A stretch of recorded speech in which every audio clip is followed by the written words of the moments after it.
Hello అండి. అందరూ ఎలా ఉన్నారు? చాలా రోజుల తర్వాత మళ్ళీ ఒక స్ట్రీట్ ఫుడ్ అయితే ట్రై చేశాను. ఈ మధ్యన అయితే అస్సలు కుదరట్లేదు బయటకు వెళ్ళడానికి. కాకినాడ ఈట్ స్ట్రీట్ రోడ్‌లో నాకైతే ఫ్రాంకీ షవర్మా షాప్ అయితే కనిపించింది. సర్లే అని ట్రై చేశాను. నేనొచ్చేసి పెరి పెరి షవర్మా అయితే ఆర్డర్ చేశాను. నేనైతే ఫస్ట్ టైం షవర్మా ట్రై చేశాను. నేనైతే రీల్స్‌లో చూడటం తప్ప ఎప్పుడూ ట్రై చేయలేదు. ఎప్పుడైనా ఫ్రెండ్స్ ఉంటేనే ట్రై చేస్తానంటే నచ్చకపోయినా వాళ్ళకి ఇచ్చేయొచ్చు కదా! అందుకే నేను సింగిల్‌గా ఉన్నప్పుడు కొత్త ప్రయోగాలు చేయను. ఫ్రెండ్స్ ఉన్నప్పుడే చేస్తాను. 4 టైప్స్ ఆఫ్ షవర్మాస్ అయితే అవైలబుల్‌గా ఉన్నాయి. రెగ్యులర్ వన్ అండ్ విత్ సలాడ్‌తో ఒకటి, peri peri masala and special chicken shawarma ఒకటి. నేనైతే పెరి పెరి ట్రై చేశాను. షవర్మా అయితే నాకంత వర్త్ కింద అనిపించలేదు. అంటే టేస్ట్ ఓకే ఓకే అనిపించింది.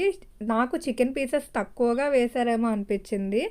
దీని కాస్ట్ వచ్చేసి ₹100 చార్జ్ చేశారు. నాకైతే తినే కొద్దీ కొంచెం మొహం మొత్తేసినట్టు అనిపించింది.